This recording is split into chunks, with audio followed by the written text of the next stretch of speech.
Hello लोगोफोर बरायहरबाय नोंथांमोनखौ आंनि मोनसे बे गोदान भिडिअ बे भिडिअआ आं नोंथांमोननि थाखाय स्पेशल लाना फैदों मानो होनब्ला आंनि चेनेला दासिमहालागै दिनैसिमहालागै 8K साबस्क्राइबार जाबाय सानथाम जाबाय 8K साबस्क्राइबार कमप्लिट जानाया तो आं नोंथांमोनखौ बहुत आंनि गोसो गोरबोनिफ्राय थेंक यू बावनो सानो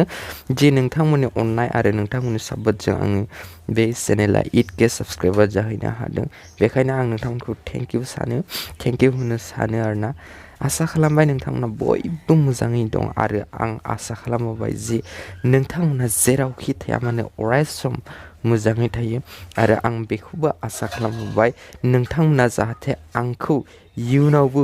आरोबाव बेबायदिनो अनबाय थागोन आरो आंनि भिडिअखौ नायबाय थागोन होननानै आं नोंथांमोनखौ आंनि बे ससेल' भिडिअजों थुख्रासेल' भिडिअजों नोंथांमोननि गोसोखौ गोजोन होनाय बायदि सानबाय आं थ' लोगोफोर थेंक यू थेंक्स फर वाचिं